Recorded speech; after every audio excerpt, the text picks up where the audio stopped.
today's topic is on how we ought to see one another in a couple of relationships, different types of relationships. One is our marriage relationships. The other is in the husband-wife spiritual relationship that we have between Messiah and his bride. So the spiritual marriage between Messiah and his bride, so the body of Messiah. And the third is the relationship between members of the body of Messiah. So three different kinds of relationships. And before we get into any of that, I feel like we need to go back to the beginning to lay a proper foundation from the very first book, because I think it has, from the creation account, I think we will learn the foundation, the basis for all of these relationships.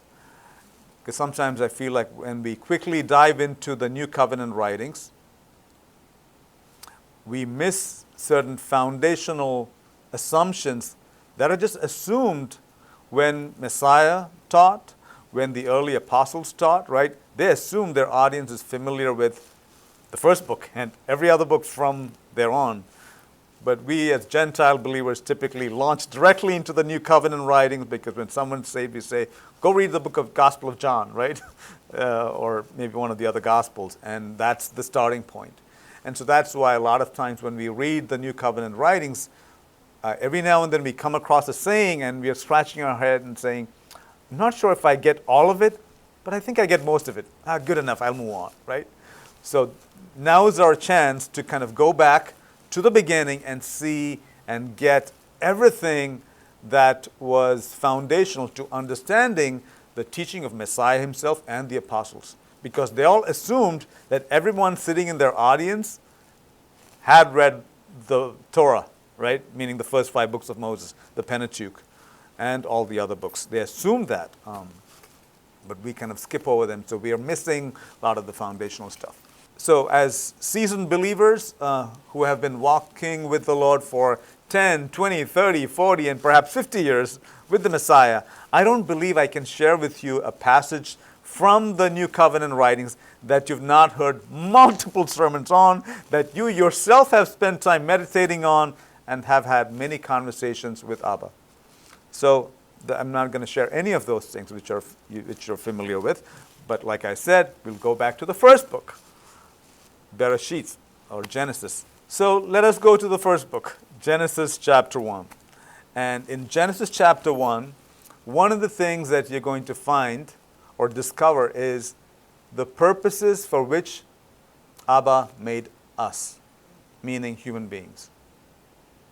I mean, have you ever asked that question beyond, Lord, what is the calling that you have upon my life, right? We ask those questions, but have you just gone one step, go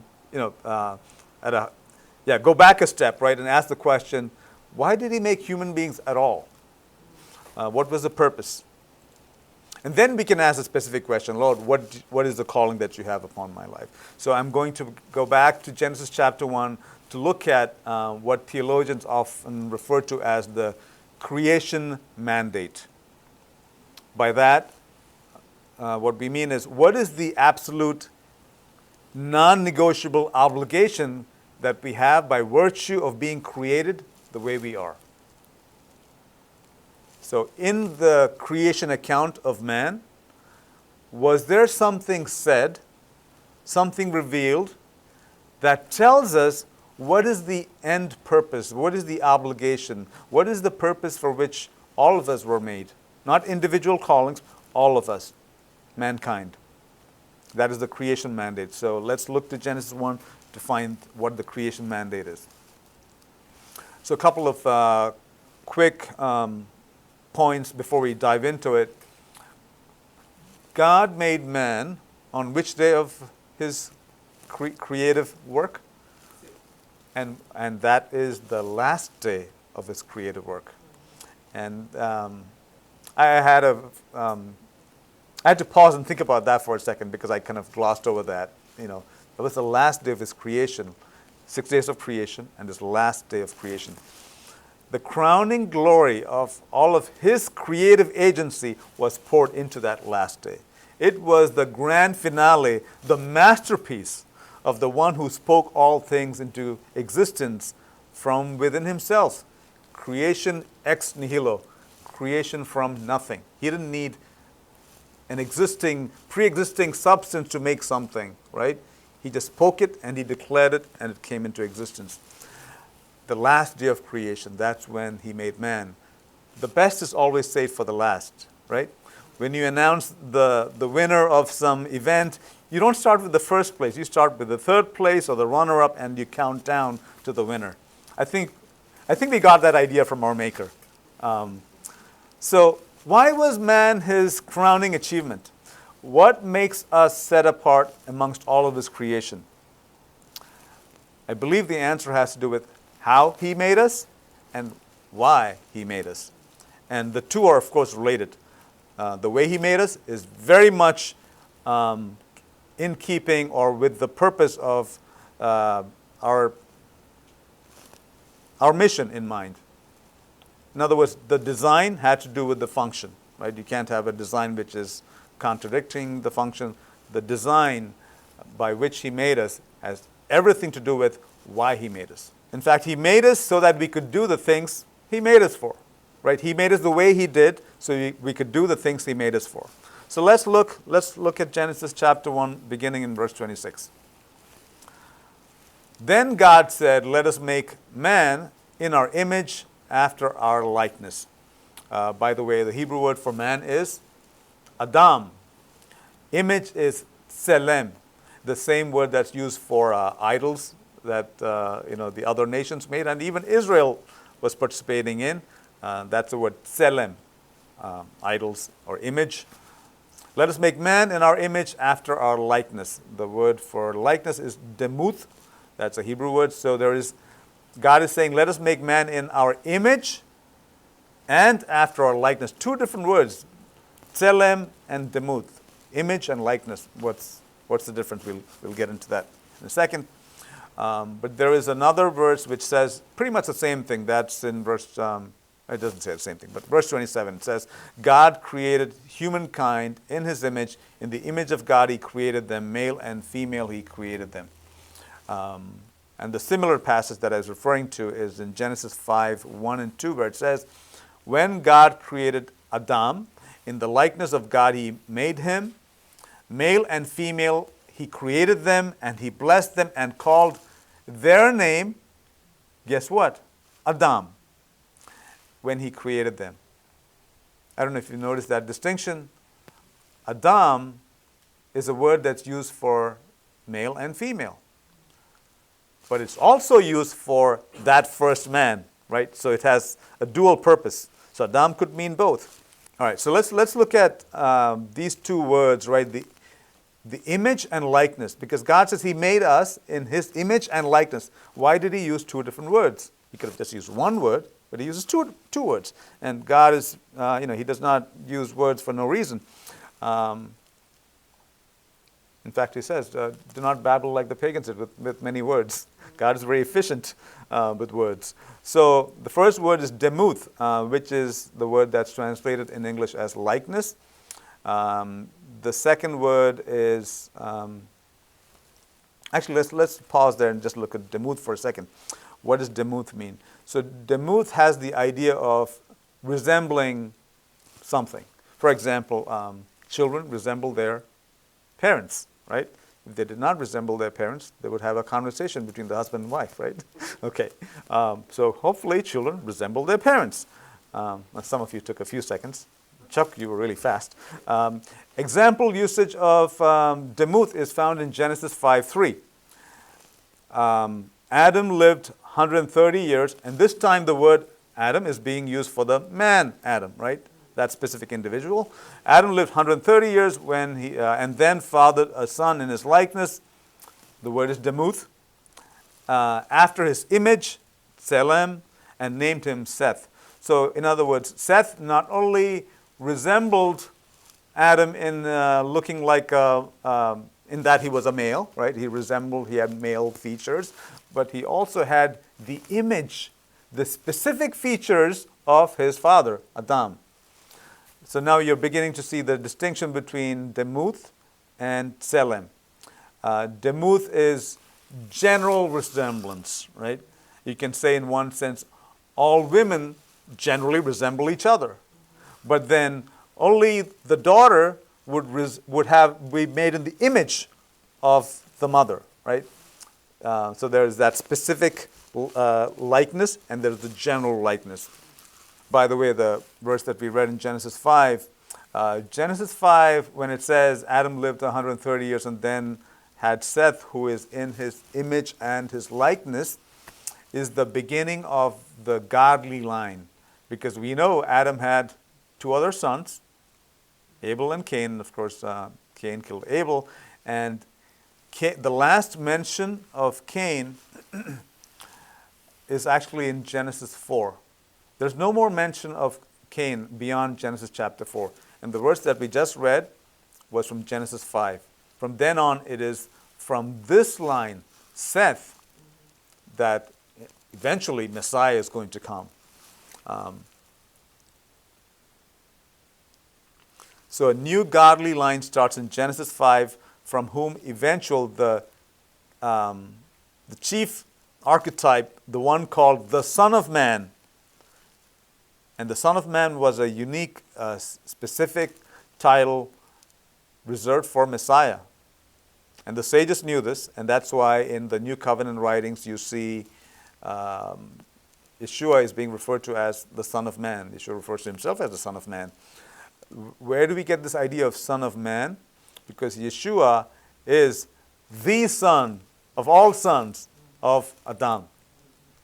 So the Son of Man refers to Yeshua. And you'll see this reference, Son of Man, in the Tanakh in one place which is very interesting, which is Daniel chapter 7. Daniel chapter 7, where it talks about one who is approaching the Ancient of Days, who looked like a Son of Man. And this one, if you read Daniel 7, you realize this one is Yeshua.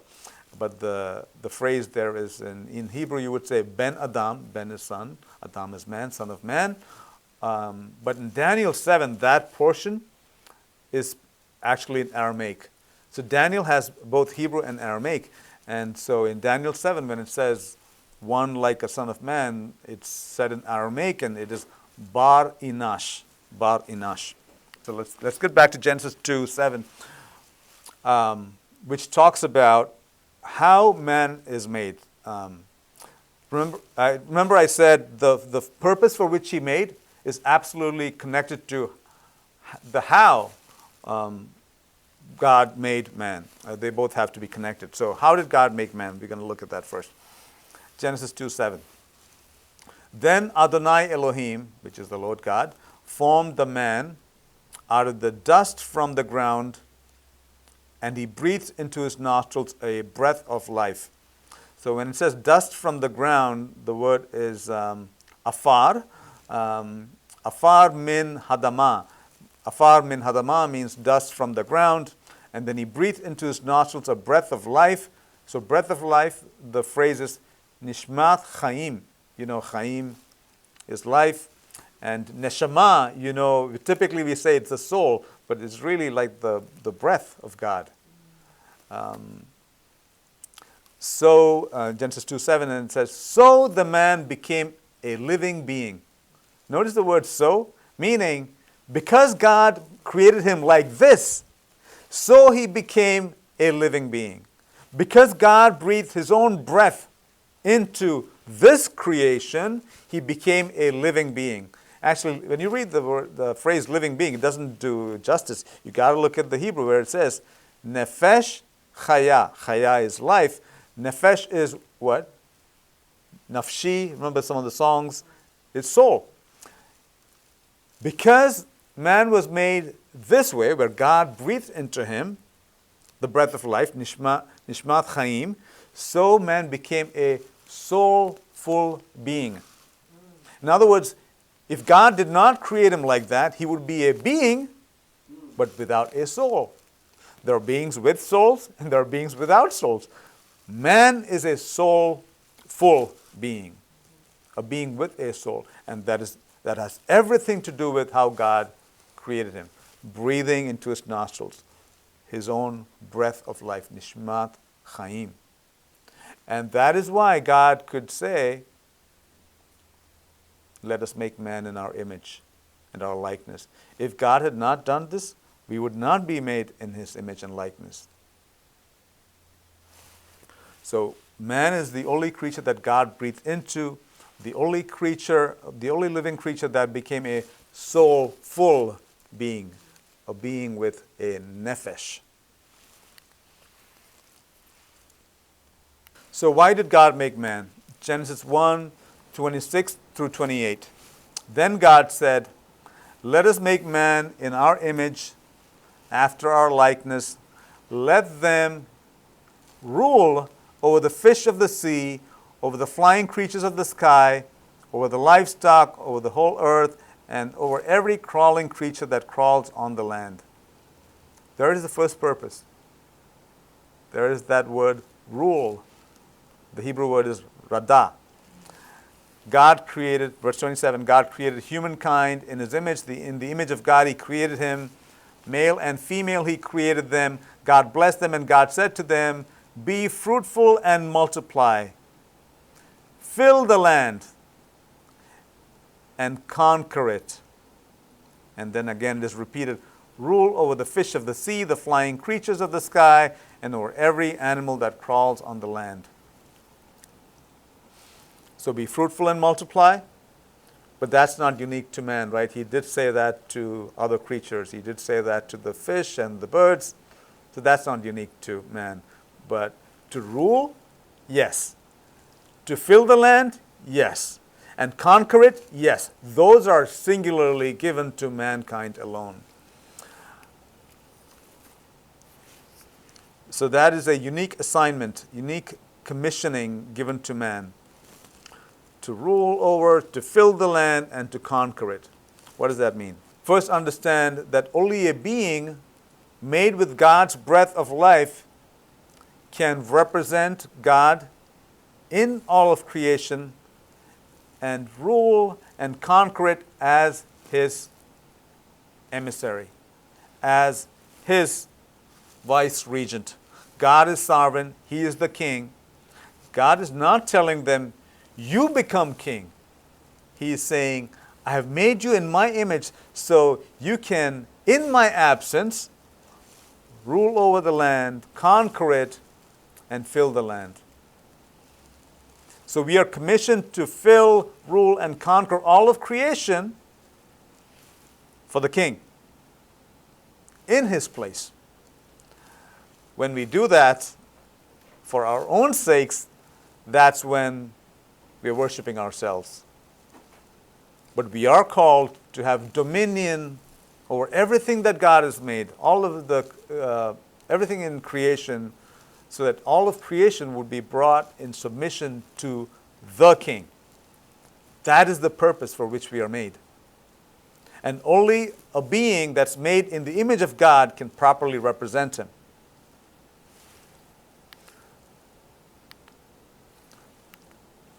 So think of all of the spaces, all of the territory that God has given you. And each one of us has a space, a territory, and may I even use the word kingdoms that God has given, so that you would rule, reign over it, and bring all things in that territory in submission to the King, in worship to the King. Not in worship to you, not in submission to you, but in worship and submission to the King, in whose authority and name you are operating. So that's the purpose of creation. That's the creation mandate. Let's move along. In Genesis 1, 26 and 27, I want us to now begin to see the next thing that's revealed here, which is the diversity and unity in creation of man.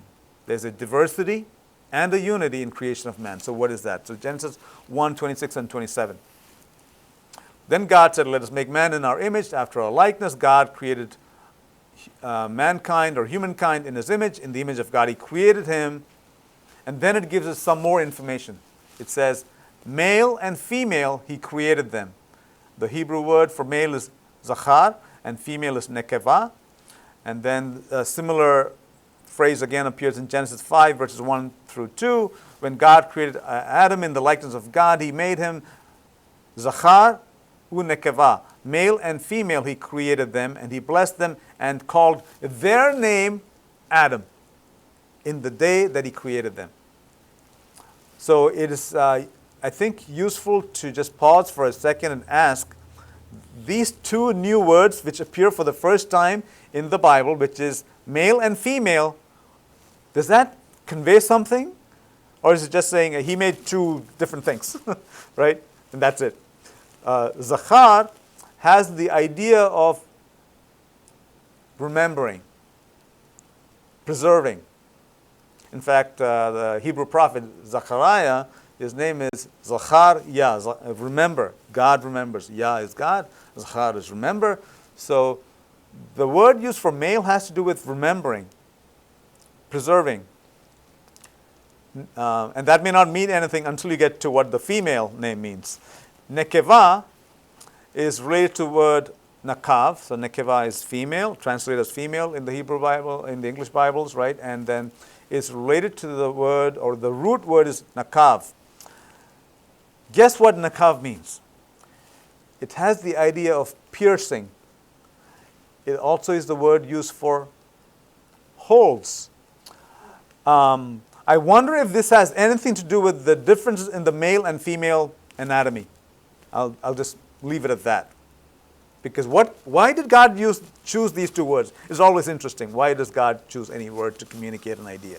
So one is preserving, the other is to pierce, to make a hole. Interesting. But God is now introducing the idea of two different sorts of things contained within Adam. Right? Adam refers to mankind, but within Adam, there are these two different things which are not the same. There are differences. When God made the first man and woman, he's not just making one man and woman, he is creating, what is he creating? He is creating the entire human race. Is he not?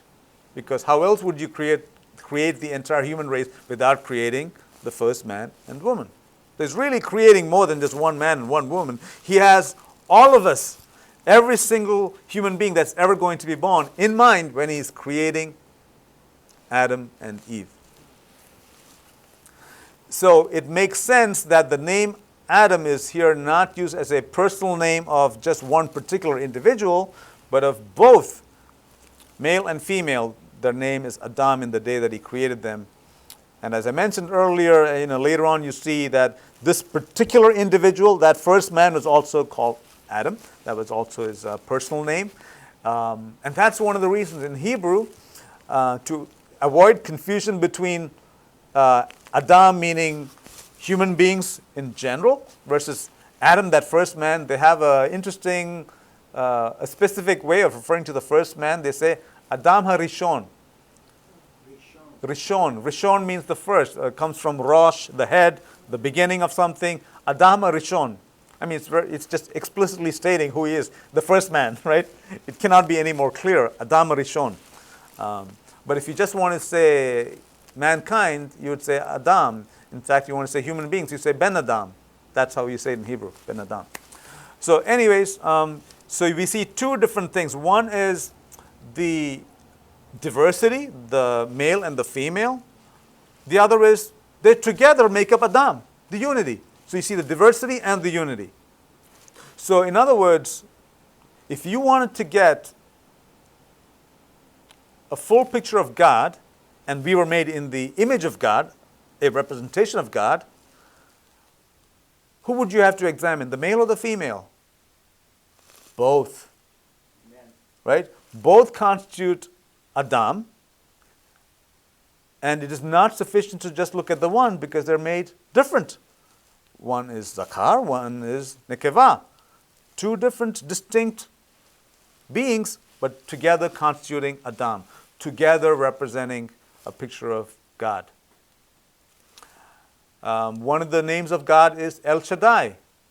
And the word Shaddai comes from Shad. Shad is breast.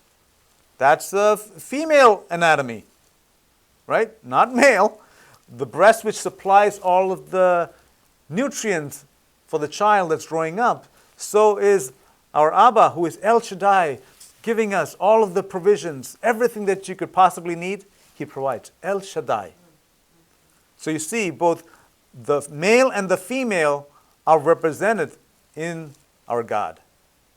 So, little surprise when, jumping ahead to the New Covenant writings in Matthew 19, when the Pharisees come to test Yeshua, they're always testing Him. Like, how is He going to answer this question? Is He going to answer it in a way that's going to help us trap Him and catch Him, right? So this time the question is it permitted for a man to divorce his wife for any reason at all? The question is not, is it permitted for a man to divorce his wife? The real question is, for any reason at all. That's the real question. And then Yeshua says, haven't you read? And then He answers, proceeds to tell them. He who created them from the beginning made them male and female. Yeshua is going all the way back to Genesis. Haven't you read this? And then He continues to quote from Genesis and says, for this reason a man shall leave his father and mother and be joined to his wife, and the two shall become one flesh. So they are no longer two, but one flesh. Therefore, what God has joined together, let no man separate. You see the therefore? He could not make that therefore statement unless all of the other things were true. Unless they understood all of the other things, He cannot say therefore. Because His audience knew the creation account and what that meant, the distinctiveness between the male and the female, and yet together being Adam. They understood all of that and a lot more, which we'll get into in a second. And that's why Yeshua said, haven't you read all of that stuff? Didn't you study it? And because I know you read it and you studied it, therefore I'm telling you now, what God has joined together, let no man separate. Meaning, if they did not understand that, if they did not study those passages, the rabbi cannot say, oh, therefore, what God has joined together, let no man separate. You have to have understood that for the rabbi to say, therefore. So the argument for not separating is what? What is Yeshua actually communicating by referring to the Genesis account? He is communicating the following. Remember we talked about the distinctiveness, the male and the female? They're not the same. Today we make everything the same. They're not the same by design. So the argument for not separating is the complementarity, right? They complement each other. And what that means is what one lacks, the other has. And Yeshua is saying, in the coming together, the lack was removed. What one lacked, the other brought to the table. In both directions, right? What the male lacked, the female brought. What the female lacked, the male brought. And so this coming together is actually completing it, making the whole so that there is no more gap. Would you want to split that and cause them to be again with gaps and things missing? We'll say more about this complementarity when we get to Genesis 2. In Genesis 2, we're going to look to fully understand what this complementary role is that was kind of built into the design, the creation of man and woman. You got to look at life of this first man before the woman was created. So Genesis 2, verse 9. Then Adonai Elohim, the Lord God, caused to sprout from the ground every tree that was desirable to look at and good for food. Now the tree of life was in the middle of the garden, and also the tree of the knowledge of good and evil. And then there is the description of the 4 rivers, and we'll skip that part, and then comes to verse 15. It says, Adonai Elohim took the man and gave him or put him in the Garden of Eden. Some translations say gave him rest in the Garden of Eden. in order to cultivate and watch over it. Then Adonai Elohim commanded the man, saying, from all the trees of the garden you're most welcome to eat, but of the tree of the knowledge of good and evil you must not eat, for when you eat from it, you most assuredly will die. Then Adonai Elohim, the Lord God, said in verse 18, it is not good for the man to be alone. Let me make a well-matched or suitable helper for him. Okay. So, before the woman was created, what was man's condition? God says, not what the man felt. I don't know what the man felt. Madam is not speaking. God is speaking. God always makes correct observations. God is saying, you're lonely. You're lonely. And you need help, man. Right? You're lonely and you need help. Okay. And the following verses 19 and 20, as you read them, keep in mind, it is not chronologically following from verse 18. Verses 19 and 20 are telling you or giving you the explanation or the basis for God's conclusion. In other words, when God says man is alone and this is not good, he needs a helper, verses 19 and 20 are explaining why that is the case. How did God come to that conclusion? So verses 19 and 20. Adonai Elohim had formed from the ground every animal of the field and every flying creature of the sky, so he brought them to man to see what he would call them. Whatever the man called them, each living creature, that was its name. So the man gave names to all of the livestock and to the flying creatures of the sky and to the animals of the field. But for the man, he did not find a well-matched helper for him. So, man is looking at all of creation, meaning the rest of creation, everything that moves and flies. And he gives them names. So he's very familiar with all of them, and yet none of them are a suitable helper for him. Now, some of you, not necessarily sitting in the audience, maybe watching on YouTube, you may ask, I don't like that word helper. Why am I made to help the guy? Right? I'm just using the language that God is using. And we look at the following, because I wanted to specifically understand, did God actually use the word helper in the word that we understand help? When our English translations say helper or not? And what did God use? So let's look at it, right? Our goal is to be faithful to what God is saying, right? It doesn't matter what I feel, someone else feels, none of that matters. Okay, so let's look at verse 18. The first thing God says in verse 18 is, our English Bible says he's alone. The word for alone in Hebrew is bad. Funny, if you read it like you would read it in English, you would say bad. It's bad to be alone. But the Hebrew word is bad. It comes from badad, which means isolated, lonely. That's the alone, the root word for alone. What about the other stuff, which is the suitable helper? That we need some digging into. So verse 18 has two words, right? One is the word that's translated as help or helper. The other one is well-suited, suitable, well-matched. So actually, there are two different Hebrew words used in verse 18. So the first word that's translated in our English Bibles as helper, the word is ezer. The word ezer shows up in a psalm that is familiar to all of you. So I'll give you the psalm and ask you how to translate the word ezer.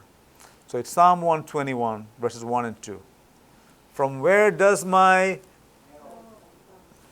The word in Psalm 121 is Ezri. Me'ayin yavo Ezri. From where does my help? My help is now Ezri. Remember I said when you add E at the end, it becomes my, right? Ezer is help. Ezri is my help. Where does my help come from? Me'ayin yavo Ezri. Do you think help is a good translation of Ezer? I mean, you've been reciting Psalm 121. Where does my help come from? Okay. And the answer in verse 2 is, my help comes from the Lord. So in Hebrew it is, Ezri me'im Adonai. My help comes from him. Again, you see the word Ezer. So 121, 1 and 2 both has the word Ezer, and we would not translate the word Ezer in Psalm 121 as anything but the word help. And then, if that's true, we should not have a problem translating verse 18 of Genesis chapter 2 as help. God is saying this man needs help, and not some kind of help, a help that is suited to him. You know, we have this phrase about things that dovetail, right? What does dovetail mean? It means these two pieces, when they come together, they perfectly lock and match. And both these pieces are different, right? One has some missing stuff, the other one has some other extra stuff, and when they come together, it's a perfect match. The word well-matched, suitable, we'll look at that in a second. But the Hebrew word is the word neged. So we talked about the help, which is Ezer, but now we're looking at the other word, which is translated as suitable, well-matched. The Hebrew word is neged. So neged qualifies the kind of help that Adam needs, or the kind of helper that Adam is to get. So let's unpack the word neged. Strictly speaking, and I love this about Hebrew, which is a very earthy, physical language, neged actually means in front of.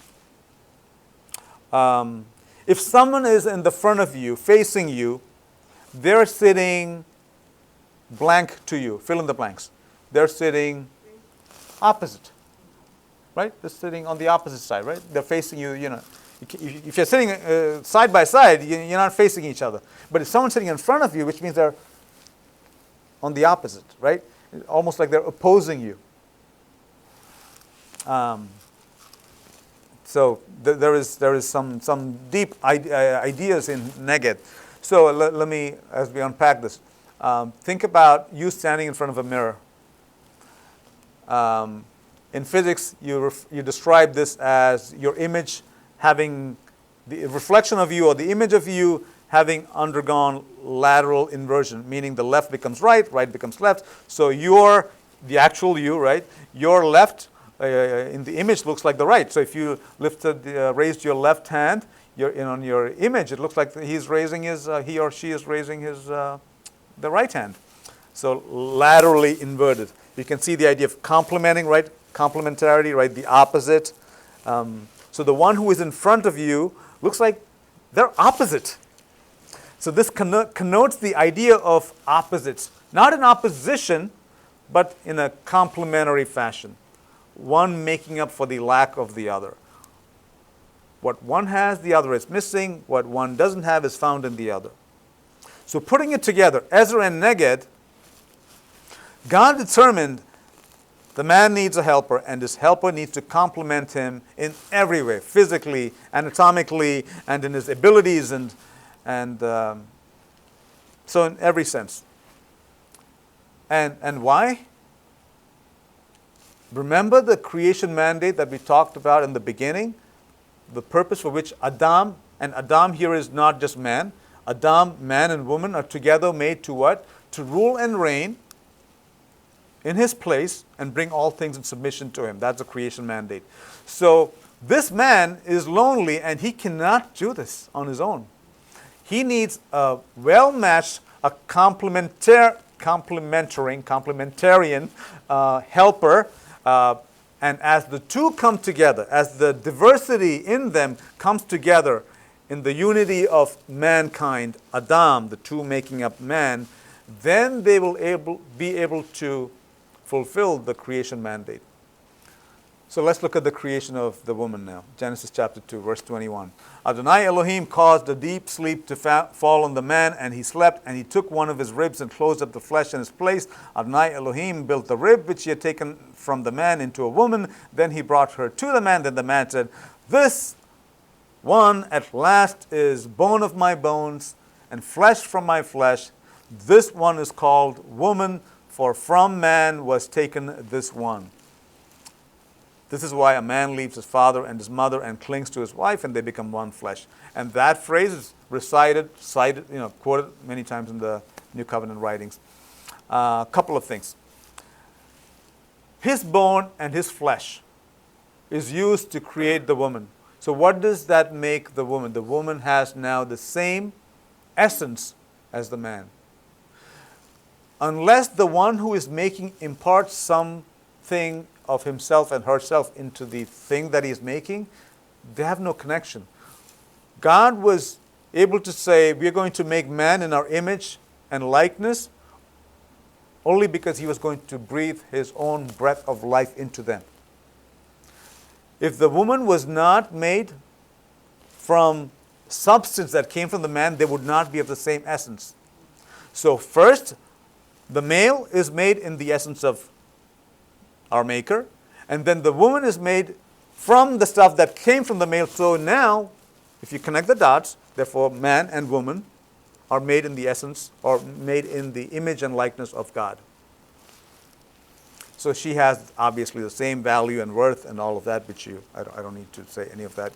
You know all of that. So what does all of this? Remember at the outset I said our study has to do with how we relate to one another in our marriage, husband-wife relationship, but also within the body of Messiah. How does everything that we just discussed connect to all of this, right? Okay. So a couple of things. One,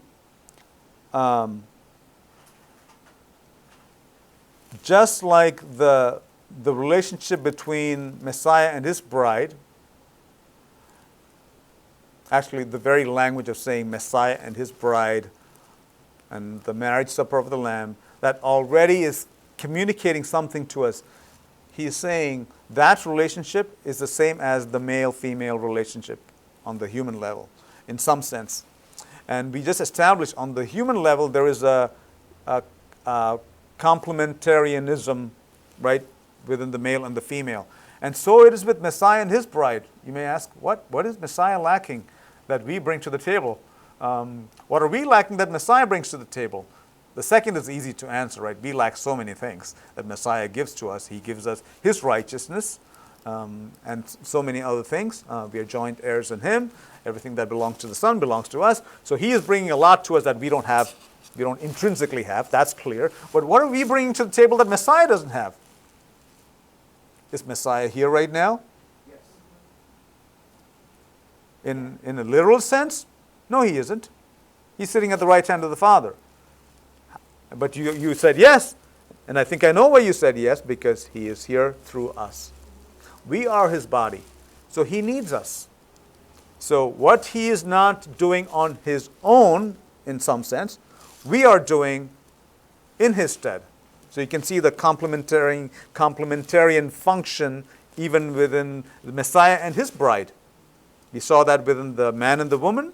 Now we see that between Messiah, the man, in that spiritual relationship, and the woman, us, the bride.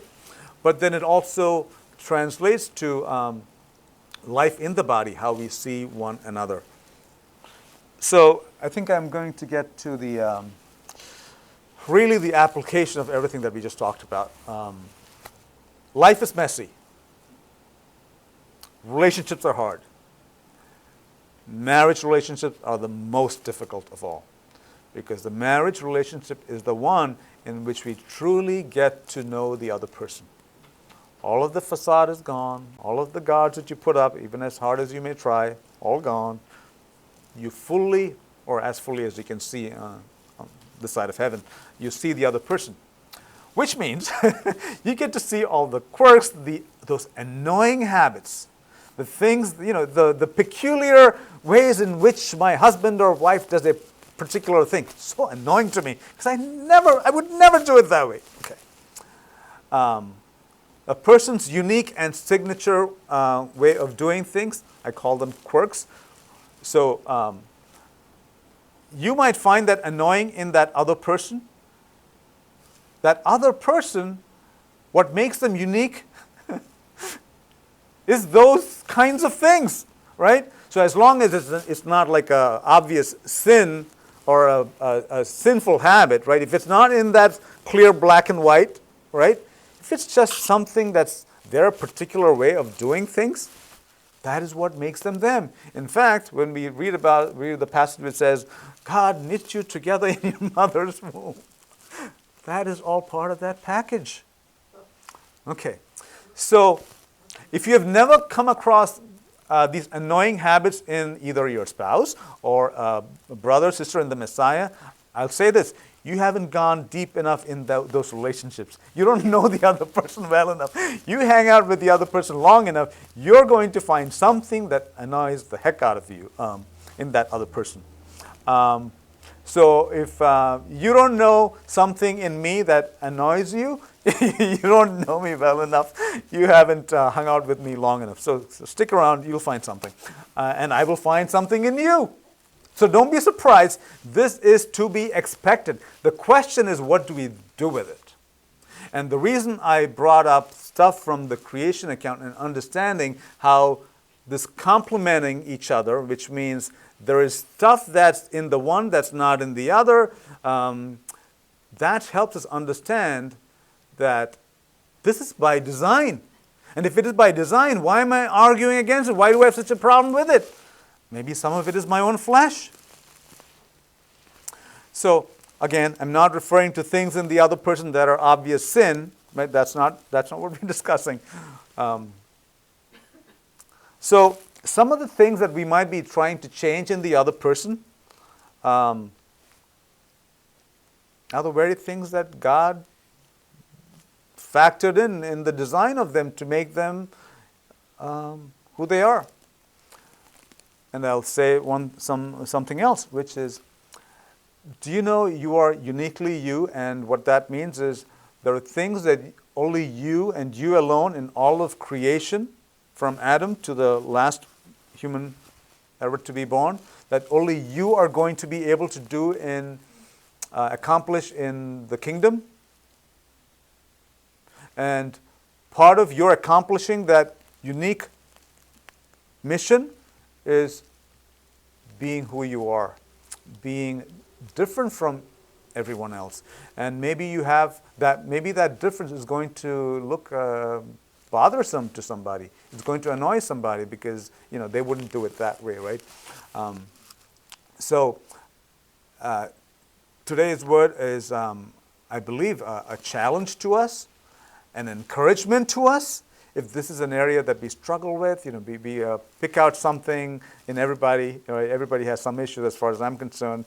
Oh, if they all fixed it and just did it exactly the way I would do it, I wouldn't have a problem. But then what do you get? You get clones of yourself. What a boring life that would be. And I say it's encouraging because now I'm able to look at something in that other person which I found annoying and say, God made them this way. God made them this way. Who am I to argue against the one who made them that way and the one who made me my way, right? The way that I can come off as annoying and whatever to other people. God made this part of the design so that this person would be able to accomplish certain things in the kingdom that no one else can. And this thing that God gave them, the way they whatever it is they do, right? Their mannerisms, the way they talk, whatever. This thing is super important for God to have placed in this person because without that, this person would not be able to reach certain people. Not reach everybody because somebody may need the thing that you have, your quirks, to minister to them, which are different from the quirks in the person that you're annoyed with, right, their quirks, because they're going to reach another set of people. So we all have different missions, and we have these uniquely annoying quirks that are given to us by design so that we would accomplish His purpose. So it's encouraging to me because if I'm struggling with embracing, accepting somebody in this particular area. And I love this person, but there are some things that they do just irritate me. But now, and I'm working at changing this, and I'm like, every time he does that, I do the same thing. Every time she does it, I get worked up and I get frustrated. Lord, I want to change, but you can't change. But hopefully this understanding of how Abba has made each one of us unique, and this thing that we are annoyed with may be part of that design, just beginning to think of it and consider that that is a possibility, I can feel in my own heart as something that's going to encourage me to accept that which that I've found annoying all my life in another person. Because I'm saying, God bless you. God gave you these unique features so that you can accomplish some things that no one else in all of creation can. God bless you for that. So now you've gone from putting up with people and their issues, embracing them, and loving them and blessing them. And you can go one step further, right? You can even help them in that area that makes them different and unique from you, which initially was a nuisance, annoying to you. And now you can come alongside, and as you recognize, just like Adam, when he was naming, he recognized what each animal was about, and so he named them. Now you can come alongside your brother, sister, your partner, and say, you know what? I see how this was given to you for a mission, for your commissioning, for your unique calling and purpose. And if I can help somehow for you to be more efficient, better at this, right? Because in each of our unique things that we bring to the table, there is our flesh too, right? Our flesh is mixed in with all of that stuff. And this is why when we see stuff in the other person, right, that's annoying to us, some of it has some substance to it, meaning some of it might be warranted that I'm annoyed with it, but some of it is just our flesh, right? Because that person's doing it different from how I would do it. But so even in the unique strength and the giftings that the person brings, there's a little bit of the flesh, right? And that's where you and I can come alongside each other and say, and be of help, and maybe give them your perspective on how you see how the other people are receiving your particular way of portraying, explaining, whatever it is. And say, you know, if you did it this way, right, it would be even better, right? You would reach those people even better, right? So now you're no longer in a place of judgment and just being annoyed with the person and saying, to, I can see how God is using this in you. And let me come alongside you and help you, right? And now the other person is going to listen because they know you're not judging them. You're not, coming at it as I hate this about you, right? So, so just some practical tips. Recognize what unique bent God has given to the persons that you love, but you're annoyed about certain things in them. And ask God to help you separate what is holy and pure from what is their flesh. And then, if He calls you to and gives you an opening in that relationship, that you might come alongside and encourage and strengthen them in their uniqueness, so their flesh is minimized and that they become more effective in blessing the body and honoring their King, our King, and fulfilling the creation mandate. Let's pray. Abba, help us to be intentional and surrendered so we may become renewed in our mind based on the things that you have shown to us today in your word, things that you're speaking to us even now, that we would actually say, yes, Lord, I am willing to look at this differently in light of what you have shown me today.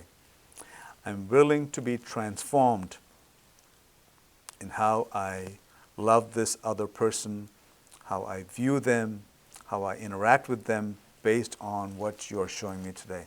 So Lord, bring us to that place of surrender that we might be willing to look at the other from your eyes, with your design purpose in mind. So Lord, we ask for your blessing, your healing in our marriage relationships and how we relate to one another in our ecclesia, that they will be transformed unto your holy purposes, Lord.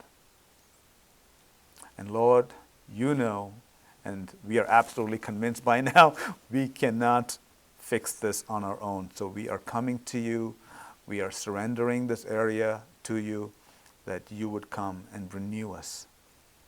Circumcise our hearts, Lord, that we might be changed in this area, that we could truly become one, as you and the Father are one.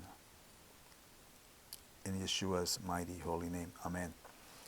Yivarechecha Adonai vayishmarecha, Ya'er Adonai panav elecha v'chunecha, Yisa Adonai panav elecha v'yasem lecha shalom. The Lord bless you and keep you.